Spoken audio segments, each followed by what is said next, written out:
training we got, that when we learned that's where the diagnosis comes from. First, family, friends, other people, Maybe police calls officers, and other people. I did tell the doctor that I had a friend who kept suggesting I get some one-on-one therapy, and then my daughter thought I should right from. See, so you see who makes the diagnosis first. yeah. So it's easier for the doctor, because someone else made the diagnosis before he goes there.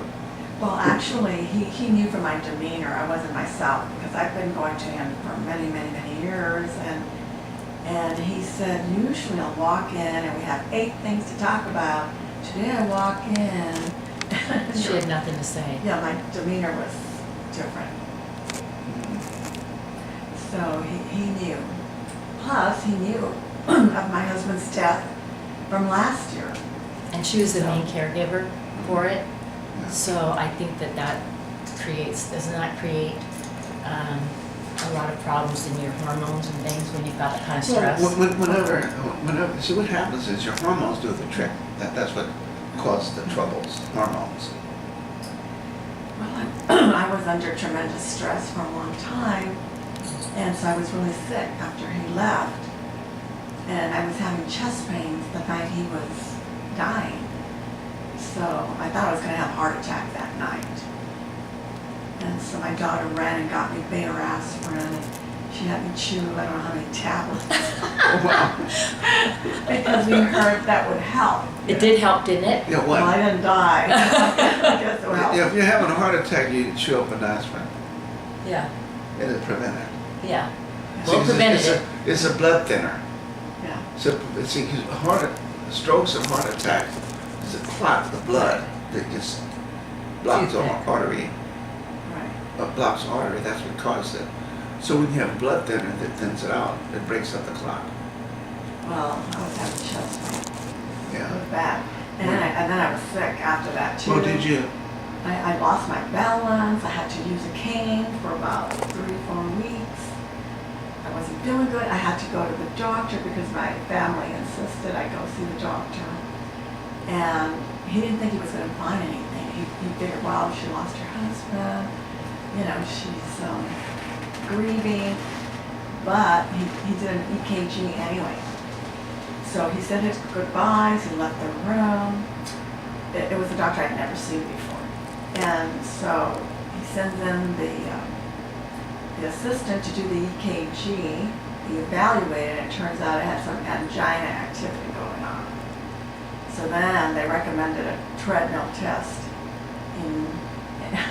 So I had to schedule it right away. And I almost wasn't able to take the test because my blood pressure was just incredible. It was over almost 200. That So is they high. almost didn't give me a stress test, but eventually, as I rested there, my blood pressure came down, and then they were able to administer the test, but I passed it. So that's how all that evolved from my husband's passing. It was a very hard hit. So in terms of the Lewis approach, what could somebody like that do in terms of using Lewis approach to help when they lose a loved one that they've been married to, or maybe some relatives like she also had? See, the way the Lewis approach works, it's very simple and people will have a hard time understanding it. What you use is you have to use certain words to get your needs met. Because when you get your needs met, you reduce the adrenaline in your system. Because when you have anything that interferes with you, anything that interferes creates adrenaline. Okay? If you have a loss of someone that you want there, that's a block. If the room catches fire over here and I'm standing in the doorway and I won't leave, everybody in the room near that fire is going to want to push me out of the way. They'll become violent, basically, because of the threat, you see. So the bigger the threat, the more trouble you're going to have. So the words use up the threat, use up the adrenaline. Because what happens is you will have stress, either real or imaginary. Doesn't have to be real. But when you say certain words, you start using up the adrenaline. It's amazing how it works. What words should she use? Okay, essentially they're action verbs. You say to someone, tell me what time it is. Come sit next to me. Come over and give me a hug. So if you listen, all those words are action verbs. Come and sit next to me. Come and give me a hug. Smile. Laugh. Run. Whatever it is, uses up adrenaline.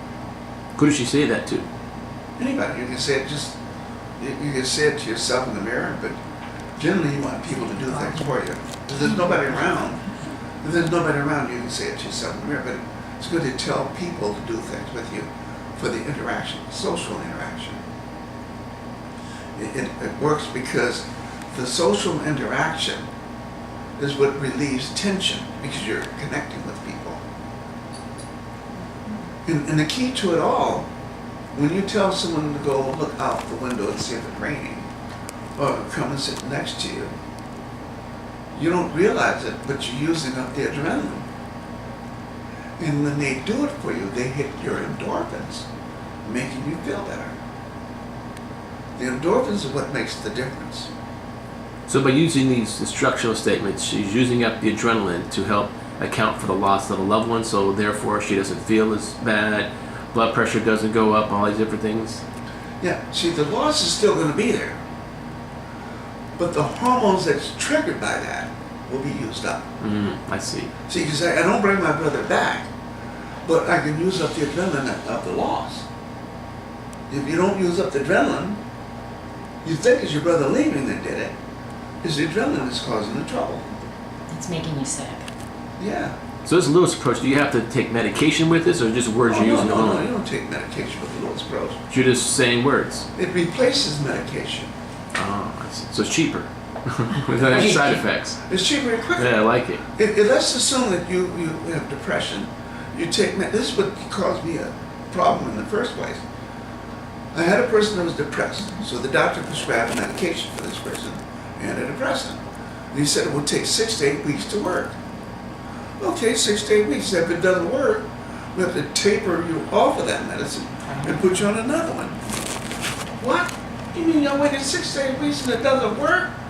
Now you have to take me off and now I'm going to wait another 6 to 8 weeks to see if that one works?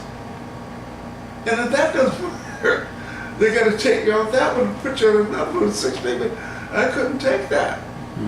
Yeah. I don't want my patients feeling sick like that long. But if you get your needs met, it's going to work right now. You start telling people, do this for me, smile at me, come sit next to me, make me feel. Do they have to do it? No. But you have to use up that adrenaline. They don't have to do anything you tell them. See?